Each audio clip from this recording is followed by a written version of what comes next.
You guys out there with me? I'll give it a second or two here, make sure we're up and running. Can you guys hear that?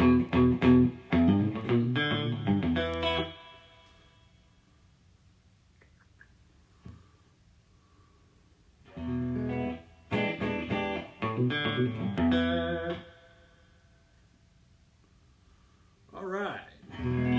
Mark Balance, how you doing, buddy? How's retirement? Doing all right? Spurley.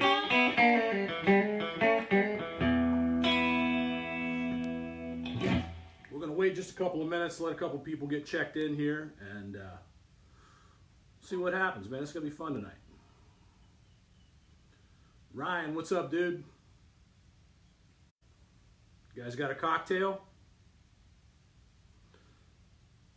Where's Donnie? Donnie. All right, we'll just give it a second here and we'll get going. I hope everybody's doing all right in this coronavirus stuff. It's scary times, man. And it sucks that we can't all get together, but through the magic of the internet, maybe we'll be able to get together. And maybe you can hear my dog barking through the door too. I think he wants to be a part of this. So, never mind Harley. He's just my bud. Tommy Cannon, how are you? I see you out there, bud. So the first thing I guess I want to do is just give you guys an idea of what's going to happen. I'm going to pick a little. Nothing crazy. Going to tell some stories. The way this whole thing got started yesterday, I was talking to my buddy Big Chris Davies. A lot of you guys know Chris. He's my brother, man. He's a good dude, and we always laugh and think up the funniest stuff. And he was reminding me about a gag that I used to pull on stage, and so I've done this a lot. We were in Pittsburgh one time playing the Blue Note, and it was a Saturday afternoon gig, playing with Jeff Bell and Chismo Charles and those guys. Packed house. The place is nuts, man, wall to wall. And so I said, hey guys, on the microphone, I said, hey guys, I want to make an announcement. I got some good news. We're celebrating today. I just signed a contract with Columbia Records.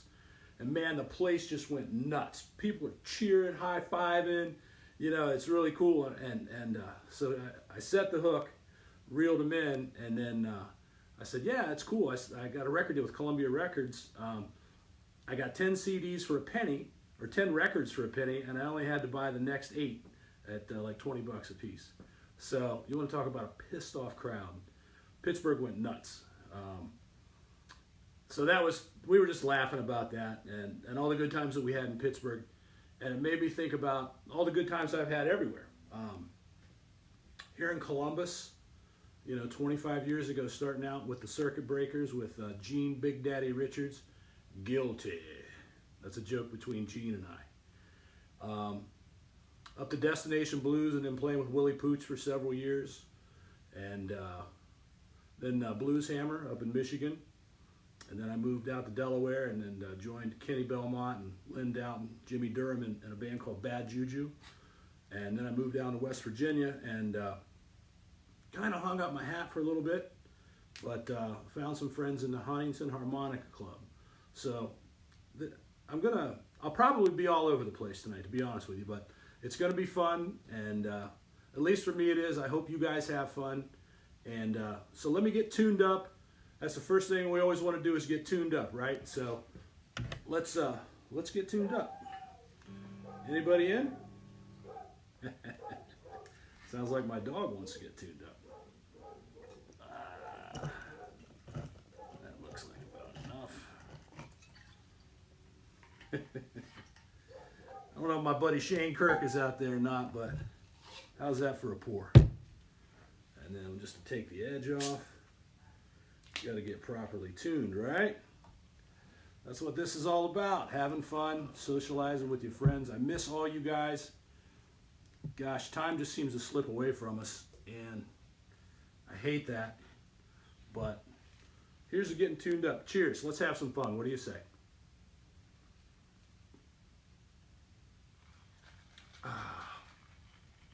That's trucker style. I like it. So, in honor of Tele Tuesday, or Telecaster Tuesday, I thought I'd start with my Telecaster.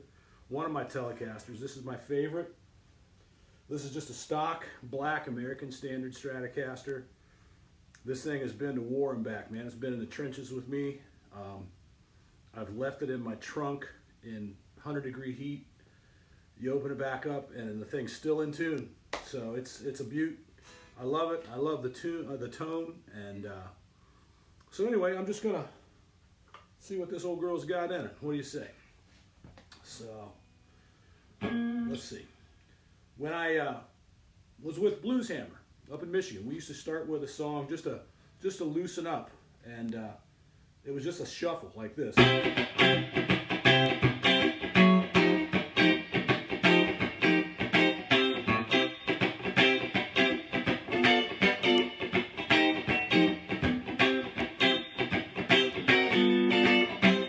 That's it.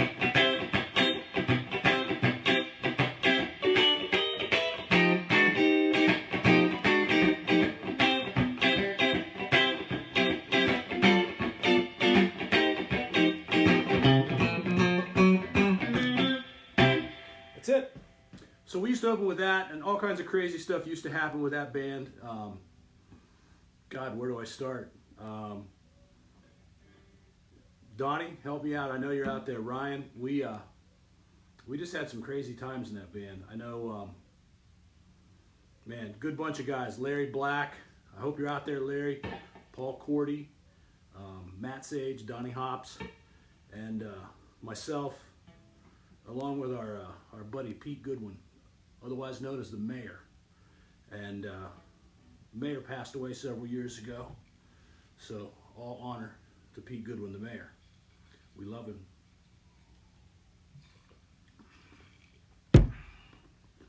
Yeah, I think we're going to get tuned up tonight. I like this. So, like I said, I'm going to be all over the place with this, but man, I've had so much fun, and just stupid stuff has happened, that like stuff you would not believe. I'm going to try and keep it PG here. But you know, going back to the beginning, you know, when I was a kid, my mom and dad always had cool records on at the house. You know, like I remember like Les Paul and Mary Ford, and they had like Herb Alpert and the Tijuana Brass, and there was always good music going on in the house. And with my older brothers, Cheese and Greg, cheers brothers, they're both musicians, and my cousin Michael Cox, wonderful musician. Those guys were a little older than I was, and they had a band, the Big Diesel Express, and you know, I was just a little shaver, man. But they had, you know, my brother, he plays a Hammond B3 organ. My other brother's a drummer, and Mike, you know, killer guitar player. Anything he picks up, he's good on. But what I'm getting at is these instruments were always in the house, and those guys always told me not to play their instruments. But I always would. You know, I mean, what are you going to tell me? If I don't do it, I'm going to do it anyway. So I learned how to fire up the Hammond organ. I would go down and bang on that. Cheese taught me how to play Green-Eyed Lady by Sugarloaf. And bang on Greg's drums, you know, Inagata DeVita. Mike taught me some stuff on guitar, and these guys were such a huge influence on me. And I love you guys, and I just wanted to throw that out there, how much I appreciate all the guidance that you guys have given me and continue to give. What a blast playing with those guys. Let's see, moving on, you know, I need another drink. Cheers. So, I started playing guitar. I started banging on the guitar. I wouldn't call it playing. I still wouldn't call it playing exactly. But played in high school a little bit, and had a little band called Black Star. I think we did like 3 or 4 songs, and you know, it was fun, short-lived, but we had a good time. And then when I got to Ohio State, I used to drive my roommates nuts because I had discovered through Big Chris the blues, and I thought I knew what the blues were. I had no clue, you know. Chris turned me on to a record that Albert Collins did with Johnny Copeland and Robert Cray called Showdown. And he loaned me that tape. It was a cassette, and I never gave it back. I wore that thing out. And man, Albert Collins, well, that's a whole chapter on that guy. But I would play that thing and play along with it on guitar. And you know, there's one of the tunes on there. It goes something like this.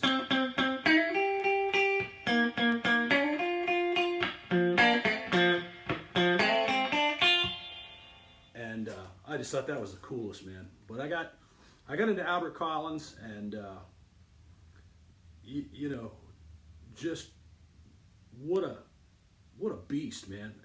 The guy would just, I saw him in concert. I was in the very front row, and from the time he hit the stage, he peeled my face back. I mean, he had his foot in my chest and everybody in that auditorium, and he didn't let up. And I thought, man, I want to play like this guy, and I still want to play like him. And he would just, like, the first note, I mean, it was on, game on. There was no warming up. You know, there was no, like, throwaway song or anything like that. Albert came out, and it was just money, you know, and he didn't let up. And I thought, that's how I want to approach it. And, you know, it just, God, we used to, you know, like with Pooch, you know, when a lot of times we'd open with a B-flat shuffle, you know, or at least that was the third song when Pooch would come in, because he loved to come in on a B-flat shuffle. But a lot of times we would start with Don't Lose Your Cool, which Tinsley Ellis turned me on to, and that's another chapter. But out of F, and it's, you know, and he would pop those strings, and I think I'm a little out of tune here. Let's take a look. I think I need to get tuned up. Yeah, let's get tuned up. What do you say? So, heavily into Albert Collins, so much so, I listened to everything I could get my hands on. And when Albert Collins passed away in 1993, I was devastated, man. And luckily, for me, I was working for the airlines, and I felt an obligation to fly out to Las Vegas and go to Albert Collins' funeral. And I did, and you'd be surprised, because, like, for me, this guy's like, you know, I mean, he's Albert Collins. And there was probably less than 40 people at his funeral. But the 40 people that were there were hard hitters, man. B.B. King walked in at last, you know, like the whole room just went silent. Jimmy Vaughn, Robert Knoll from Detroit, you know, just people that showed respect, you know, and it was cool. And, you know, just to experience that was a big impact. But I always love Albert Collins, and he's my guy. So, let's see, do you guys have any questions for me? I'm having a hard time reading. Let me see if I can pull this thing in a little closer. I see you, Christopher. How you doing, nephew? Julie, I hope you got a Foster's. Tell you what, everybody, hold your glass up. I can't see you, but join me for a drink. What do you say?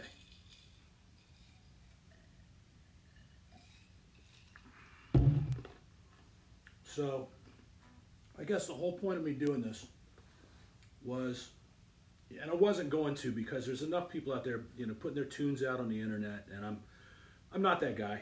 You know, I'm not going to do any singing tonight, because I don't sing.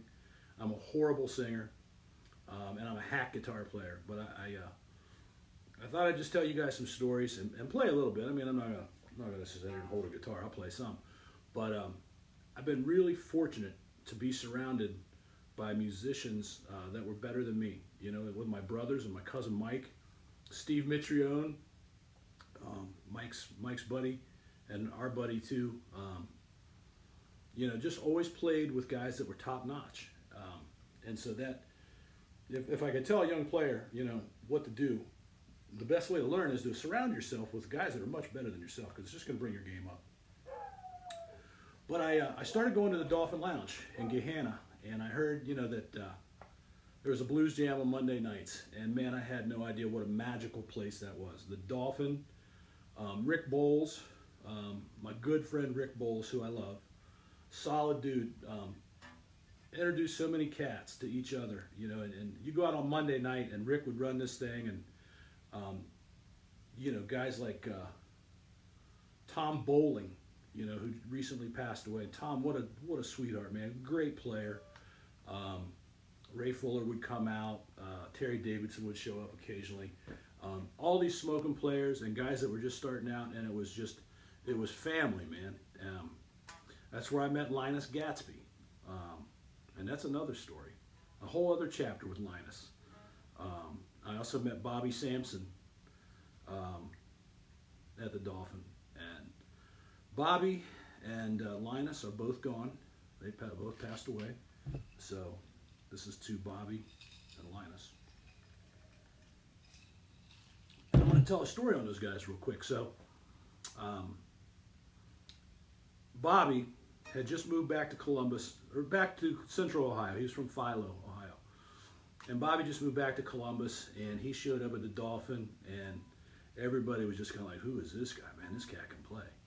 And so when he got done, I walked over and I said, hey, I'm Tom Backus. I really like your play. And I had played before him, and he said, as only Bobby could say in his draw, he said, well, thanks, T-Bone. I like your playing too. And Bobby and I, right off the bat, we developed a friendship, and we ended up playing. We decided we wanted to play together in a band, so we hooked up with Tim Neely, who was also, he's from Cambridge, and he was coming around to the jam. And I just found out that Tim passed away recently, so here's to you, Tim. And so it was myself and Tim Neely and Bobby and Linus. And we couldn't find a drummer. We ended up getting Brad Butler. And Brad, I don't know if you're out there or not, Brad's from Upper Arlington. What a killer drummer, man. This guy's rock steady. And Brad, I wish I could remember the name of that band you played in, but we just had such a circus. And Bobby Dale, he'd come out, his Hideaway was his signature song. And he would just come out like, kind of like Albert Collins, you know, and just kick you right in the chest, starting out, you know, except Bobby and his Bobby Dale way.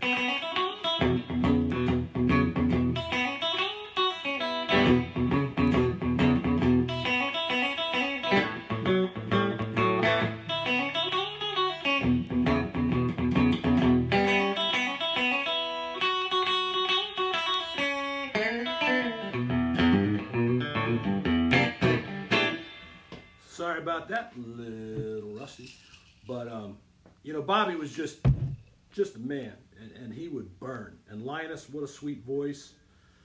Funny story about Linus. We were playing the Dell, which was on Parsons Avenue. Little club, but it was cool, and they had really good food. And anyway, so we're opening for Tinsley Ellis, and Linus's real name was Lynn Hairston, and you know, but his stage name was Linus Gatsby. And I was introducing the band, and I thought I'd have a little fun, you know, so I introduced everybody. And I would always say, you know, on keyboards and vocals, Linus Gatsby. And this particular night in a packed house, I introduced him as Lynn Hairston. And his eyes got like this big, and he looked at me and said, T-Bone, is you crazy? And to this day, I still remember that. And I want to say that was probably like 1993. 94, but Linus was my bud, man. Many adventures with that guy, and what a fun band.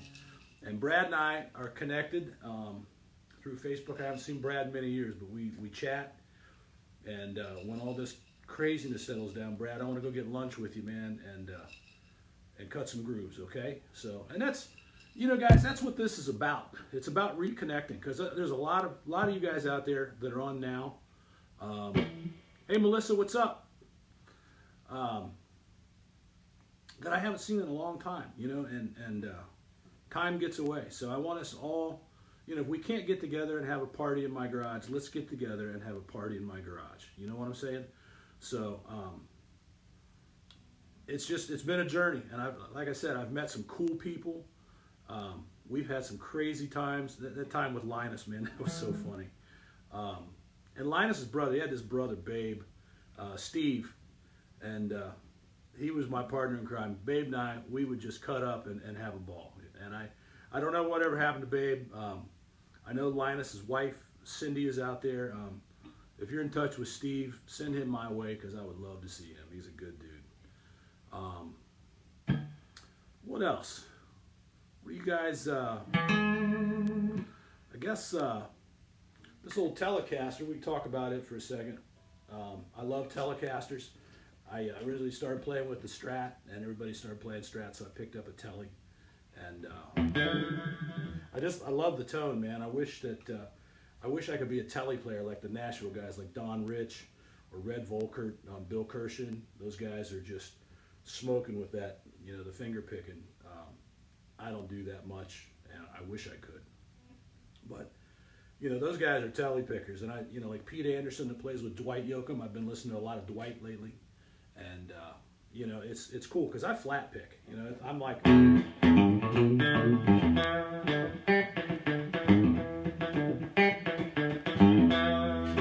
But to do that, you know, without a pick, there's a lot of popping. So, you know, I like this kind of sound right here on the Tele.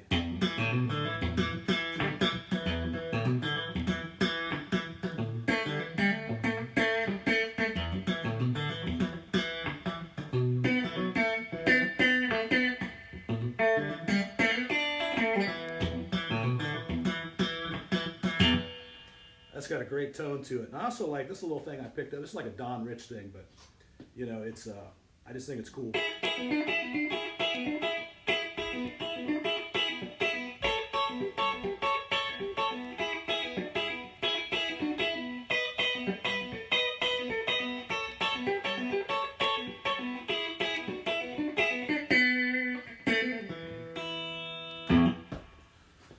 So yeah, this old Tele and I've been through a lot. Like I said, man, you can hit it with a hammer and it won't go out of tune.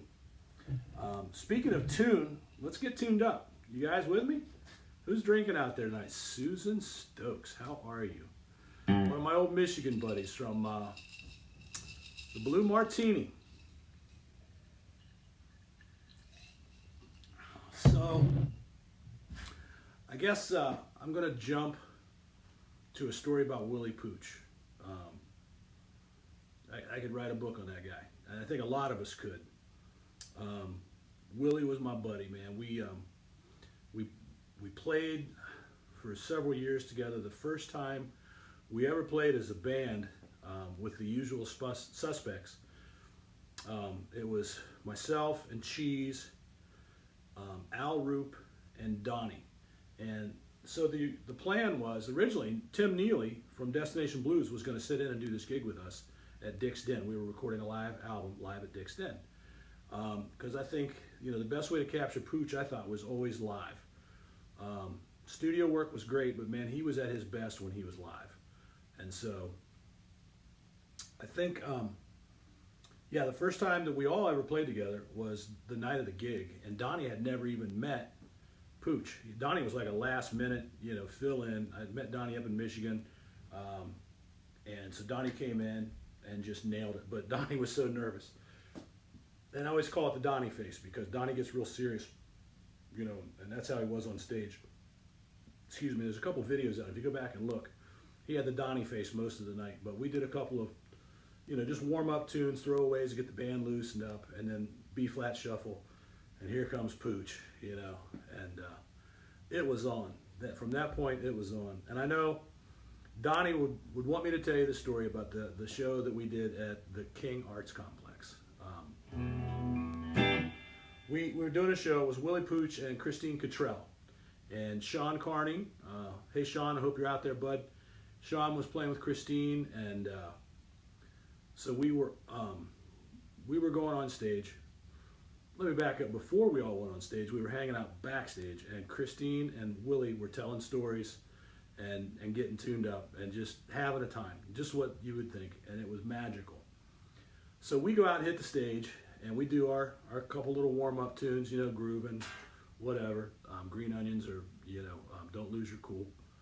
And then, so we launch into a B-flat shuffle, and, you know, we're just... And where's Pooch? You know, by this time, Pooch should have been out. And we're all like looking at each other, and the band keeps playing, and then we're kind of looking at each other, and the crowd's looking at each other. And finally, Donnie looks over to the side of the stage, and there was a stage door there with a window in it, and Pooch had his face pressed up against the window. He was locked out. So Donnie had to step over and while he was playing the song and like unlock the door, and then Pooch made this grand entrance, and the place went nuts, and we're all just looking at each other, shaking our heads. So pretty cool. My favorite one, I guess this would be my favorite Willie Pooch story. There's two that happened the same night. So the first one happened at the end of the night. So I'm gonna go with the end of the night first, and then back up.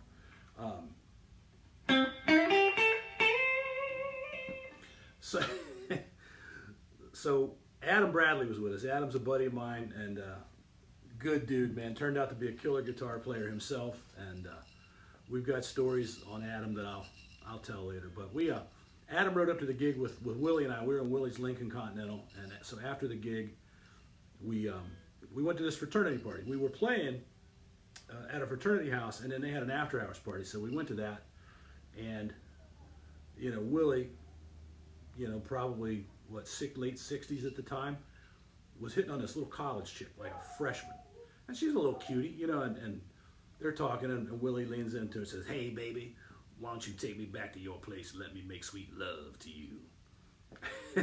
And this girl didn't miss a beat. She just looked up at him and said, "Maybe tomorrow."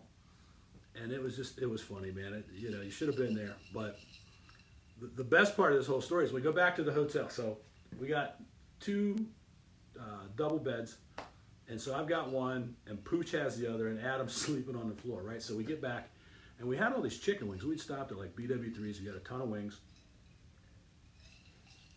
And so Pooch is hammered. I mean, he is, end of the night for a blues guy. He's tuned up. And so we flip on the TV, and we're finishing up these chicken wings. And there's some music show, and it was like Mel Torme was on this show with like an orchestra, and he was scatting.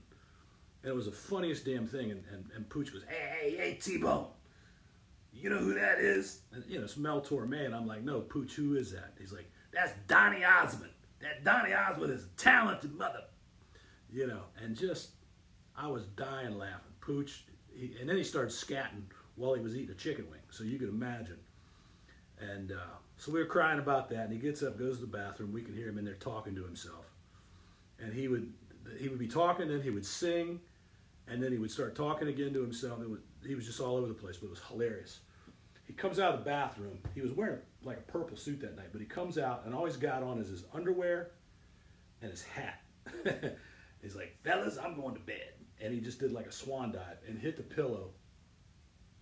And he he started laughing in his sleep, like as soon as he hit the pillow. He's like laughing, talking to himself. He was knocked out. So, Adam, I'm sure you can add to that story, but Pooch was something else, man. He was my buddy. Let's first of all, let's have a drink. Who wants to have a drink? You guys with me? Cheers. This is for you guys. So, I'm a little rusty. You guys will have to forgive me, but it is the blues, right? So,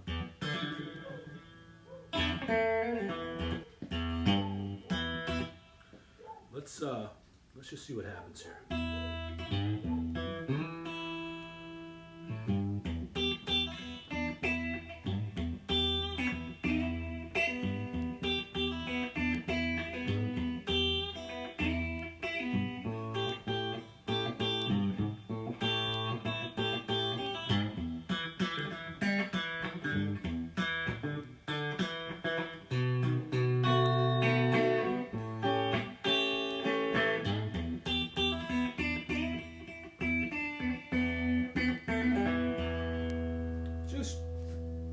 Man, I love the blues. I hope that you guys don't mind me talking so much. I'll play back and forth, but I'm just enjoying both. I hope you guys are having fun with me. I guess we should move on and talk about Blues Hammer. So Blues Hammer was a band up out of Michigan, the Detroit area, that evolved from Donnie Hopps, his bachelor party. Donnie, we got together for Donnie's bachelor party and decided that we were just going to play music because Donnie doesn't drink, and we did. But we got together in Paul Cordy's basement, and it just clicked, and we decided we wanted to start a band. And that's, I love all those guys, man. We had such a good time up in Michigan. We played all over the state of Michigan: Grand Rapids, Detroit, Lansing, up in Mackinac, all over. Private parties, just a fun band. And I love those guys, and I don't get to talk to them nearly enough, but once again, that's the reason why I wanted to do this. I wanted to reach out. I can't be with you guys. None of us can be together, with this social distancing crap, but this is kind of a way for us to get together. So that band was myself and Donnie, Matt Sage, Paul Cordy, Larry Black, and of course, Pete Goodwin, the mayor. Petey had always wanted to learn how to play harmonica. And so when I was going through a divorce 20-some years ago, I moved in with Pete, and it was a rough time for both of us, and we kind of helped each other through that. But in the process, Pete learned to be a killer harmonica player. I mean, just smoking. And so we had this band up in Michigan, and God, the silliness. We did, there's a couple videos on YouTube you guys should watch, behind the music. Ryan Cornish, my brother, I love you, dude. What a great job editing that and putting that together. It's like a behind the music, literally, but it's professionally done with like 6 stupid guys, and just a riot. So if you guys get a chance, check that out. But we could tell stories on each other. Just a good bunch of dudes. So like I said, we opened with that Shuffle Out of C. We called it Sierra Shuffle. It was for a young girl at the time. Her parents owned Capital Harley Davidson up there, and nice people. But they're our friends, and they helped support us. So we called that song Sierra Shuffle, which was out of C anyway. So that's where that ended up. I think let's take a break and refresh our drinks. What do you say? I need a little ice. And like I always say, I only have ice for you. So, oh shit, hold on. This is gonna piss me off. There we go. Yeah, bud. A little heavy on the ice. Which means I'm gonna have to go heavy on the libation. I am in no way supported by Jack Daniels other than what you see here. That's too light. Let's darken that up. There we go. Trucker style. And then, just for fun, a little splash of ginger ale. So I apologize that I'm all over the place, guys. It's a trip down memory lane for me and all the cool people that I've played with. Let's see here. Tell you what I'm going to do. I am going to switch over to a Stratocaster. Do that. By the way, I've got a new buddy down in Texas. I got some old buddies down in Texas too. Tim Mercer. Tim, I don't know if you're down there dialed in or not, man, but I hope you are. But I've got a new bud, and his name is Christian Brooks, and he's a guitar player himself, and a damn good one at that. Nice job on guitar. Plays a mean slide, and his vocals are unbelievable. He's got a new record coming out. But Christian did my guitar straps, the one that I had on the telly, and then this one, and I'm very proud to be wearing a Christian Brooks guitar strap. Let me tell you. He's a good dude too, so even though we haven't met in person yet, I still consider him a friend. We've had some good chats, and he's a solid dude. So, Christian, here's to you and everybody down in Texas. Tim, you too, brother.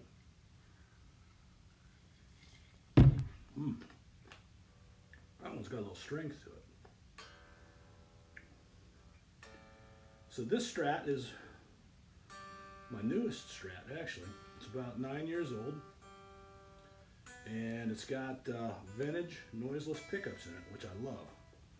So it's got that nice classic Strat sound. And I'm sure there's a couple of you out there, non-guitar playing folks, that say it sounds just like the other one, but it doesn't. And I love this guitar. It's a pretty one, and it's got a nice tone. So let's see.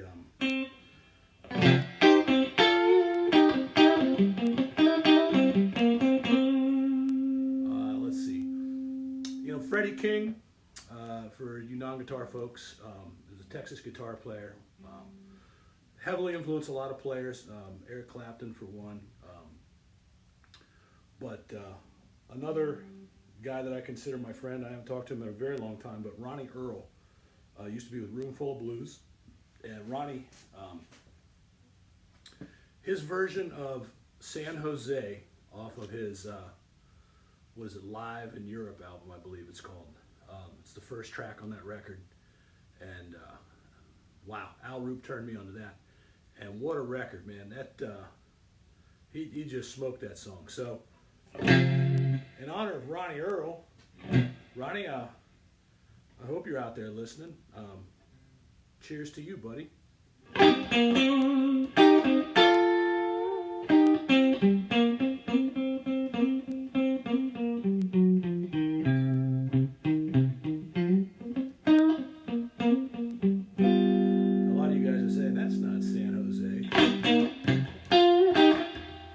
Neither is that.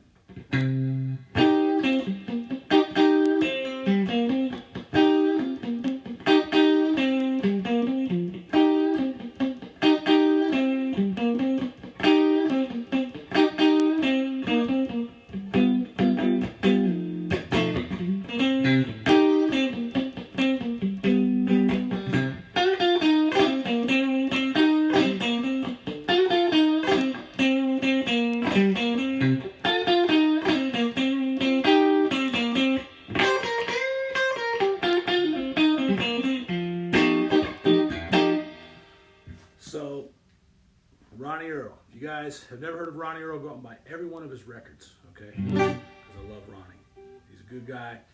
He's got a good soul, and he's a smoking guitar player. Another one of my influences that I'd like to talk about for just a second is this guy out of Georgia, Tinsley Ellis. Tinsley, wherever you are in the world, I imagine you're probably down in Georgia right now. Usually you're out on the road somewhere, but if you're dialed in, man, cheers, buddy. I owe you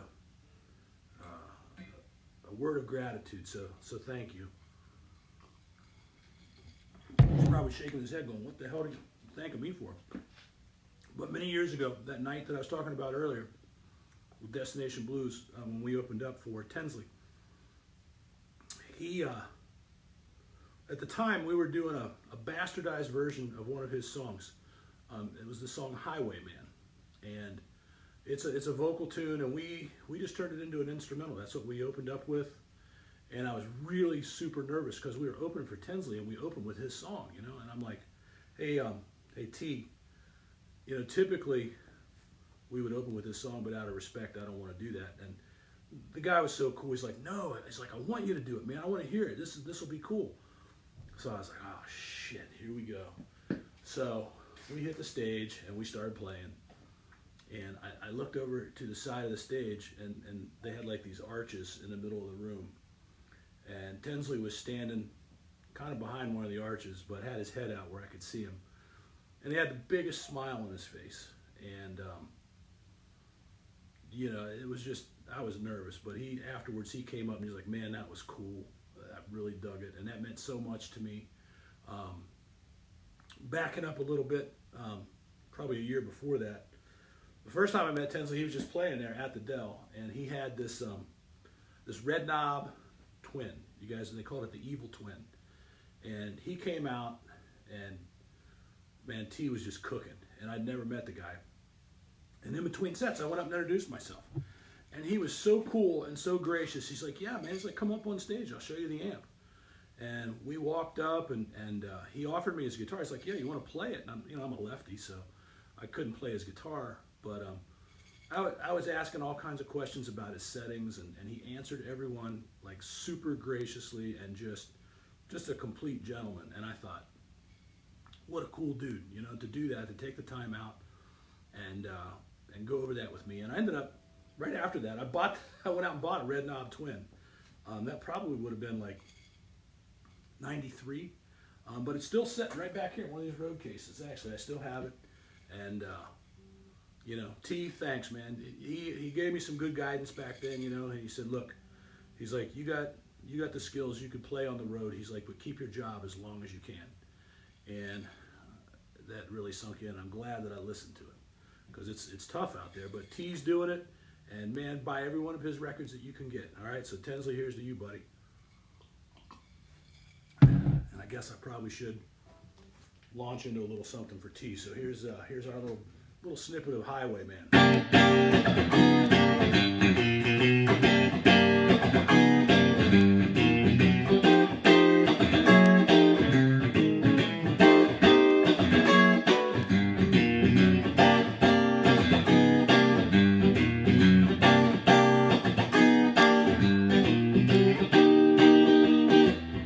Well, this thing's out of tune, isn't it?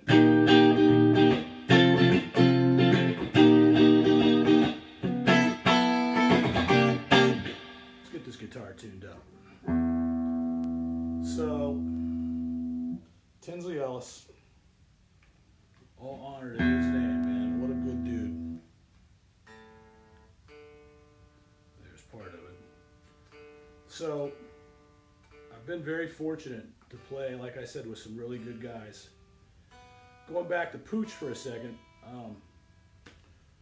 Willie was a legend here in Columbus. He played with this guy Dave Workman, and I'm going to talk about Dave just for a second, because he's a pillar here in Columbus for the blues community. He lives out in San Francisco now, but Dave really laid the groundwork for a lot of guys here. And Dave, cheers to you, buddy.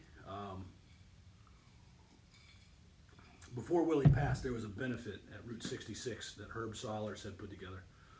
And we were on the bill. It was the first time the Suspects had played together in 6 years.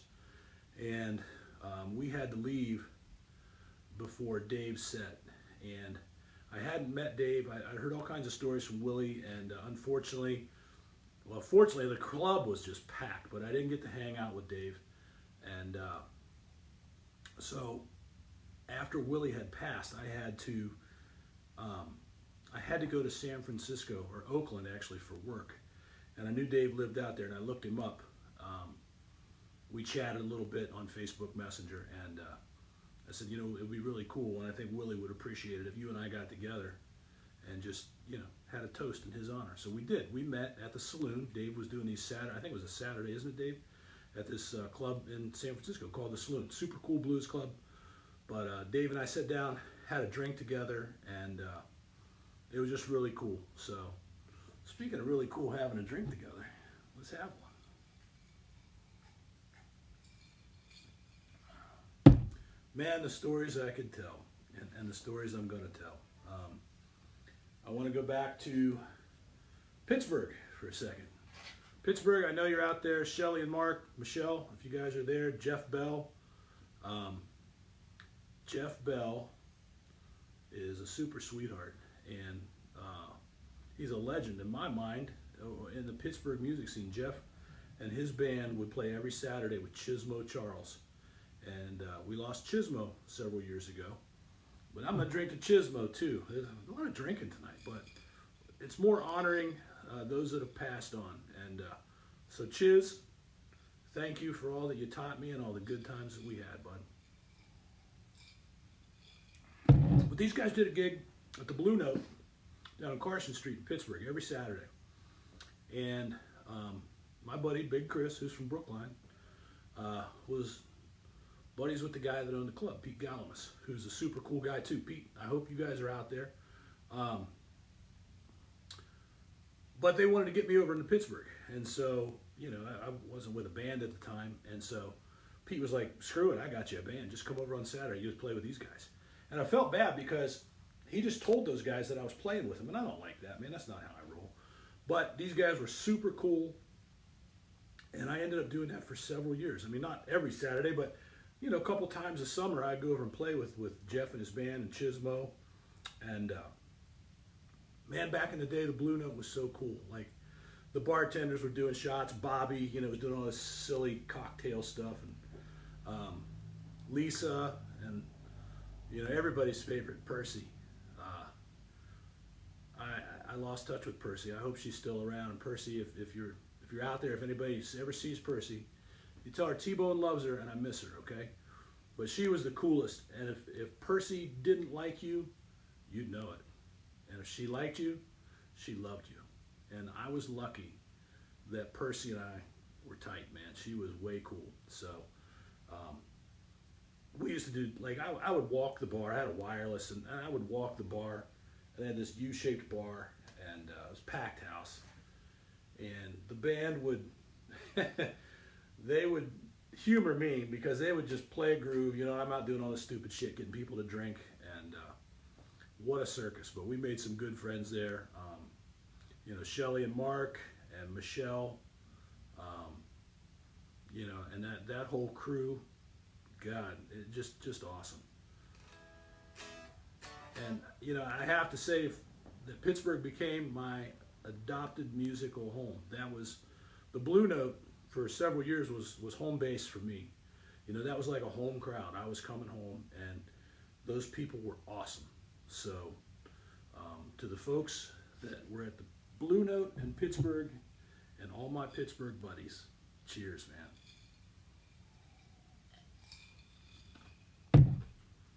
So I got to talk about the usual suspects for a minute. We did, after the Live at Dick's Den show, we decided we were going to go out and do 5 nights in 5 different blues clubs in 5 different cities. And so that's what we did. And we started out, we went to Pittsburgh, and every night was just a blowout, man. We did Pittsburgh, Cleveland, Detroit, Indy, and Chicago. And the coolest thing for me was like playing in Cleveland, and you know, you see some familiar faces and some not so familiar faces. But then, like, you know, in Detroit and Indianapolis and Chicago, you see the faces that you saw the night before and 2 nights before. These people were following the band. And I thought, man, one of 2 things, man. These people have got nothing better to do, or they're just really into the music. And it turns out they were really into the music, man. Like my buddy Bill Uhas, Bill and Miss Kit, much love to you. I hope you guys are dialed in. You know, Billy was such a supporter, and is still such a supporter of me and what I do musically and stuff that I haven't done in a long time. But you know, for people to go out and spend money in a different city to come hear a band, man, much love. That's all pro. That's very humbling. So I appreciate that, and I just can't tell you. The Slippery Noodle in Indianapolis, man, that place gets its own chapter, you know, and I'm sure Brian and Tanya Bankston are out there. I hope you guys are dialed in, because you guys know what I'm talking about with that whole thing. But just good people. There's a bouncer there. His name was Sinbad, big old sinister looking guy. He was a sweetheart, and he's just our bud. But you know, and I'm sorry I'm bouncing around, but it's sad stuff hits me. And then, you know, I moved to the East Coast with my job. I moved to Delaware, Wilmington, Delaware, and ended up hooking up with some guys. We started this band called Bad Juju. It was just 4 of us. Initially we just played at this place. The first night we played together, much like Blues Hand, we were all just kind of looking at each other going, oh, this is pretty cool. And these guys were some heavy hitters too, you know, that didn't have any business going out to play in a band unless they just wanted to. They were that good. And it was myself and Len Doughton on guitar, monster guitar player. Len is one of my favorite guitar players. Kenny Belmont on bass, and then Jimmy Durham on drums. And we had a couple different lineup changes. Len had to drop out for work, and we brought in this young kid, Parrish Warrington, for a while, and Parrish is a monster player. And then Steve Aurora, Sauce, that's his nickname, Sauce, my dear buddy, and I miss you, man. I hope I get to see you soon. But it's been a journey, and you know, Kenny, I love you, dude. You know what I'm going to say, so I'm not going to say it. But Kenny Belmont, I can't say enough good things about this guy. He's my dear bud. Took care of all the booking. I didn't have to hassle with it. And Kenny, I'm thinking about that Halloween gig that we did, and I'm going to leave it at that. That's a whole other story. So that was a lot of fun. Those guys were fun. Traveled all over the state of Delaware and eastern Pennsylvania, into Maryland, and just all over the place. And then I ended up moving to West Virginia, Huntington, West Virginia. And I was very surprised that the amount of musical talent that comes out of Huntington. And I didn't play out for a long time. And a guy that I worked with, the guy that worked for me, said, you know, I got this buddy of mine that plays in a harmonica club. And I'm like, dude, I don't play harmonica. I never really liked harmonica players anyway, except for Pete. But I went out anyway, and turns out I do like harmonica players. They're some of the nicest folks I met. And, you know, I went down to listen at first. And they had 2 guitar players in the band, and I'm thinking, well, they don't need another guitar player. They had Tommy Cannon, who is a monster guitar player. And if you've never heard of Tommy play, you should send him a friend's request. He's a sweetheart, and I love his wife Cindy and Tom both, and they're just super nice people, but Tom can play his tail off. And he and I and Karen Combs decided, they allowed me to come in and play with him. And you know, when it's the harmonica club, the harmonicas it's all about the harmonicas, right? So now you got 3 guitar players, and it was all about finding space. And you know, I always try and find my space, and we had a good time. But the harmonica club was fun. Jimmy Rumball, I hope that you're out there. I miss you guys. Paula, I saw you on there earlier. So I hope that you guys are doing well. I hope to come down and join you guys again soon. I got to come down and see my buddy Big Mikey anyway. Mikey, I know you're listening. You're probably throwing Snickers bars and Diet Cokes at the computer. Don't do that, because they're mindless. But funny story about the harmonica club, real quick. We were playing a gig. It was a parade, and Jim had this trailer that he had hooked up a generator to. We were going to go through town. We were all just going to play songs. And Jim had his wireless. He was doing his thing. And his wife, Donna's probably going to kill me for telling this story, but it was the funniest damn thing. She was driving the car, or the van, whatever it was, pulling the trailer. And at the end of the parade, we were going back to the parking lot where they staged everybody. And Donna just started hauling ass through town, and we're all still back on the trailer. It was like the scene from Animal House when they go cruising through on the parade route. And so from that point on, I called Donna D-Day, because if you remember from Animal House, D-Day was the one driving the car. So anyway, that's that. But I love you, Donna. Nothing but love for you and Jim and everybody in the Harmonic Club, Brent and Tom. Barbara James passed away a while back, and we all loved her. So we should probably cheers to Barbara. So, all right, let me see what this old Strat's got in it. I'm not going to go nuts with it, but we'll have a little fun. After all, it is the blues, right?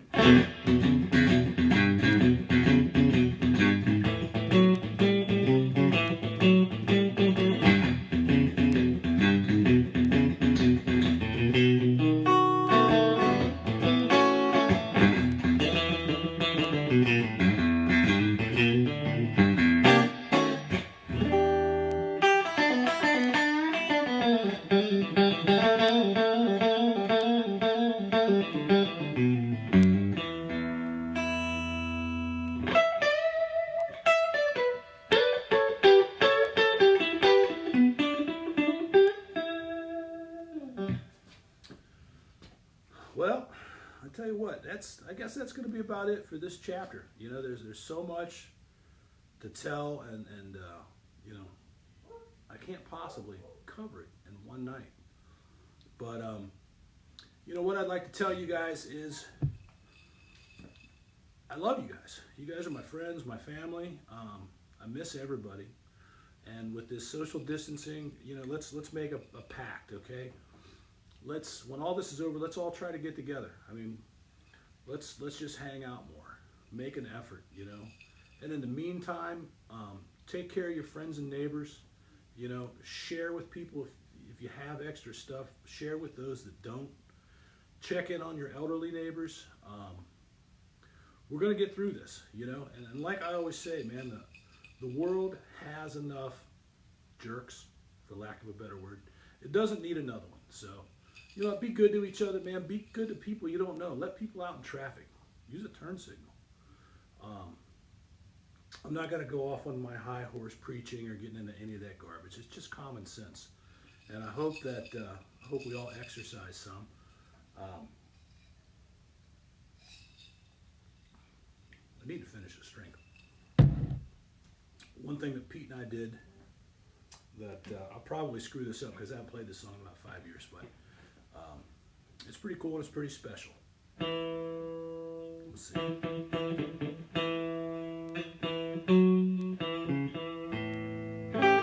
Okay.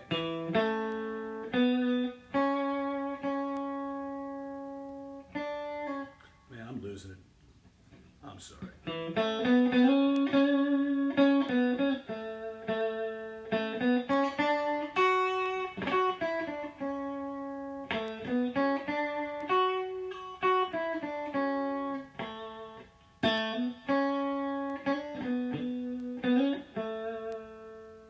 How about that? You guys are my sunshine. And I'm going to leave you with one more little thing here that I think is appropriate. And before I do, who else is out there? I got a few people left on there, don't we? I hope that I have bored you guys. I know some of you were probably expecting like a full-on concert. And, you know, not tonight, maybe some other night, but I just reminiscing yesterday with Chris, talking about some of the stupid stuff that we used to do. And anyway, it's been fun having a drink with you guys, or two. Make sure you're always tuned up, which I'm about to do. Let's see what we can do with this.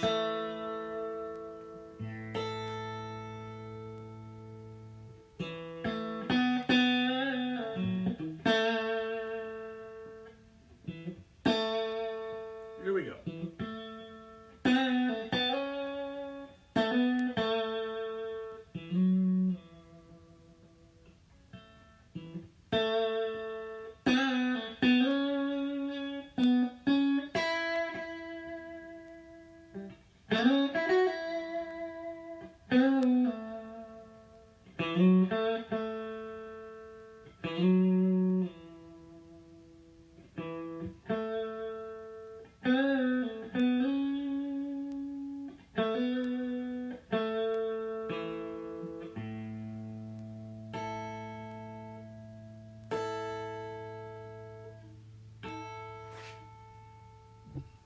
Cheers, everybody. That's it for tonight. I love you guys. Please be careful out there. Stay safe. And I'll see you soon. Adios, muchachos. Now